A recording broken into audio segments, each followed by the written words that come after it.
Welcome back to the deep dive. You know that moment of just profound frustration after a tough test? Oh, yeah? The one where you're thinking, I knew that material, but my grade doesn't reflect it. Today, we are doing a deep dive into a blueprint that's designed specifically to eliminate that exact gap. Right, and we're not analyzing science today. Not really. We're analyzing strategy. Our source material is this incredibly detailed production brief for an international STEM revision channel. So it's like a set of instructions. Exactly. It's a set of instructions for building highly efficient educational content, and it's all custom tailored for high-stakes exam performance. And the whole thing kicks off with that puzzle we just mentioned, this idea that students lose marks despite knowing the syllabus contents. So this deep dive, it's not about memorizing facts. No, not at all. It's about the communication, the application strategy you need to succeed in that really competitive academic world. So our mission today is to kind of reverse engineer that strategy. We're going to extract the core principles of what they call examiner thinking and the structured learning that's baked into this content brief. If you want a shortcut to understanding how knowledge gets converted into high marks, well, this blueprint is basically the guide. Okay, let's unpack this. First, we have to establish the immense pressure that's facing the target audience here. The sources, they identify students getting ready for these huge international exams. We're talking GCSE, IGCSE, A-level, and the IB. Right, across physics, chemistry, and biology. And these aren't just report card grades. No. Precisely. These are gateway qualifications. They are often the main filter for getting into competitive universities all over the world. When the stakes are that high, every single mark counts. Which I guess forces the content to move beyond just delivering information. It has to. It has to focus entirely on performance optimization. And that whole pressure cooker environment, it really dictates the primary goal that's set out right in the brief's opening. The content has to explain why students lose marks when they genuinely get the science. And that's a critical distinction, isn't it? It is. It's acknowledging the failure point isn't ignorance, it's usually something more technical. It's the difference between, say, comprehension and competency. Okay, explain that. Well, you might totally grasp the concept of photosynthesis, but if you don't use the specific required terms like limiting factors or rate of reaction in a really structured, exam-friendly way, you just won't get the marks. So this really highlights for you, the listener, that it's not enough to just know the science. You have to know how to perform that knowledge under pressure, using the accepted language of the examiner. And this strategic realism, it translates immediately into a very, very strict style mandate for the people creating the content. The brief demands a tone that is, and I'm quoting here, calm, clear, structured, professional, and confidence building. And what just jumps out at me is the explicit veto, the part that says, no hype, no entertainment language. Right. They are actively telling creators to remove all the typical online engagement tactics. What does that tell us about the learning environment they're trying to build? I think it tells us they prioritize efficiency, they respect the student's cognitive load, hype and, high energy presentation, they're just distractions. If a student has 20 hours until their exam, they don't want a 3-minute intro or a joke. They want the information. They want the highest possible signal-to-noise ratio. The audience is smart and they don't have time to waste. That makes perfect sense. So the content is like a highly focused study session, not some kind of variety show. And the brief reinforces this by specifying simple, precise academic English. Yes, the B2 to C1 level. That's key. It ensures rigor. They aren't trying to dumb down the science. They're clarifying the complexity using accurate, standard academic words. It's a commitment to clarity. And the overall goal is to be a reassuring and confidence-building companion. So it seems the confidence isn't coming from motivational speeches. No, not at all. It comes from providing structural certainty. Exam anxiety, it often comes from uncertainty, right? Like, did I write enough? Did I use the right word? By giving them a framework, the examiner's framework, the brief aims to replace that anxiety with confidence because the student knows exactly what the test wants. Okay, so let's dig into the idea that drives all of this. This is where it gets really interesting for me. The core message is all about thinking like the examiner. Yes. Understanding concepts the way examiners expect, not just memorizing textbook definitions. And this brings us to, I think, the most powerful concept in the whole brief. The difference between scientific truth and what you could call exam truth. Okay, exam truth. All right. Scientific truth is huge. It's always evolving. It's infinitely complex.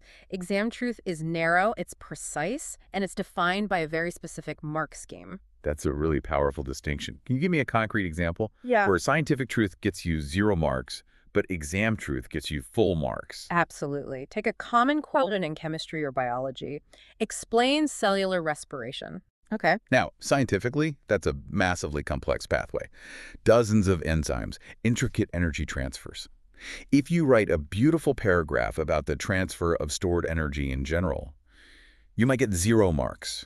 Why? Because the exam truth often demands 3 specific keywords. You have to state that glucose is oxidized in the presence of oxygen to produce carbon dioxide, water, and usable energy in the form of ATP. If you miss the word oxidized or ATP in that first sentence, you failed the first key criteria on the marking scheme, no matter how well you actually understand energy transfer. So the channel becomes like a decoder ring for the test. Exactly. It teaches you to anticipate those keywords and to structure your answer the way the examiner's looking for it. It's about optimizing the communication. Precisely. It's a performance hack, and it's based on a really rigorous analysis of past exam papers and examiner reports. And to get there, to achieve that mastery, the content needs a crystal clear, step-by-step structure. It has to start with the absolute basics, but seen through that examiner's lens. And we actually get an insight into this foundation through the specific chemistry topics they list as examples: atomic structure, bonding, periodic trends, and energy changes. Why those 4? I mean, they seem obvious, but why does the brief single them out? Because they're the ultimate leverage points. Mastering those 4 with examiner-level precision gives you the biggest return on investment for your time. If a student is struggling with, say, organic chemistry down the line, the problem almost always traces back to a shaky understanding of electron sharing or polarity, which is all covered in bonding. So it's an efficiency move. By making sure you nail the foundations using the exam way, they prevent mistakes and all the more complex topics you tackle later. It's a strategic choice to maximize study time. They're making sure the building blocks are perfectly square before you start building the house. Okay, so the to-content strategy is that rigorous. The delivery has to be just as structured. Let's get into the delivery blueprint. The source material specifies the video structure right down to the second.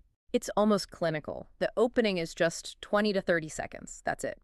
It's only there to state the problem, why marks are lost, and the solution, how this channel fixes it. I love that 20-second limit. It's such a radical commitment to respecting the viewer's time. They're signaling right away, we know you're busy, we're getting straight to the point. Yeah, compare that to a typical YouTube video where the intro sequence alone can be a minute long. This brevity just reinforces their brand, their utility, a tool for performance, not a source of casual entertainment. And the main section then clearly outlines the approach. Clear explanations, focus on exam wording, and a deliberate effort to tackle common misconceptions. It all flows from that central goal. And this emphasis on clarity is matched by the visual approach. The brief demands clean, minimal academic visuals. Just diagrams, keywords, simple animations. The sources are also incredibly specific about what not to include. No human presenter on screen. That's a fascinating choice. Yeah. They're deliberately removing the human element. This is, for me, maybe the most insightful part of the entire brief. By removing the human presenter, they remove 2 major distractions. First, just the visual clutter and, the emotional distraction of a person being there. The focus stays completely on the concepts and diagrams. And the second distraction? The second is the distraction of personality. The content doesn't rely on charisma. The authority comes purely from the structure, the precision of the information. It's saying, we are the definitive guide, not just a charismatic tutor. It's the ultimate antiviral video strategy. They're not aiming for shares based on entertainment value. Right. This is designed to be absorbed and applied efficiently. Absolutely. It transforms the viewing experience. You're not engaging with a persona. You are engaging directly with the learning material and the strategic analysis of the exam itself. And that professional neutrality goes right to the very end. The call to action is so measured. It just says, use these videos to revise concepts carefully and prepare for your exams with confidence. And notice what's missing. No smash the like button, no subscribe, no merch plugs. It maintains that professional tone to the very end. The success they care about is the students' confidence and performance, not their own view counts. So when we put it all together, what does this all mean? This production brief, it's a masterclass in focused strategic communication. It's designed to bypass all the noise and target high-stakes performance. It's a shortcut to understanding the unstated rules of the test. Right. And if we connect this to the bigger picture, this brief defines the ideal learning companion for the modern, busy student. It's structured, it's precise, and it directly tackles that gap we identified, the one between knowing something and being able to apply it for marks. So it's acknowledging that writing the answer is a skill in itself. A completely separate skill from the scientific knowledge, and the strategy is all about maximum efficiency and, I think, a profound respect for the student's time and intelligence. They cut out everything that doesn't directly contribute to getting those high marks. They've basically defined a blueprint for optimal knowledge transfer under pressure. The precision, the removal of distractions, the deep dive into examiner psychology. That's what builds the confidence they promise. It demystifies the test. It does. And that commitment to being no hype, no entertainment, that rigid structure, that removal of the human presenter, that is truly provocative. What does it say about our current learning environment? That the most effective way to build student confidence is by minimizing all the traditional forms of engagement. Is hyper-efficient objective instruction now the antidote to academic stress? That's something for you to mull over. It forces us to ask. No. In a world that's saturated with charismatic content, has the true luxury become the focused, structured, and entirely neutral presentation of actionable information? We'll let you decide how you approach your own learning strategies. Thanks for joining us for the deep dive.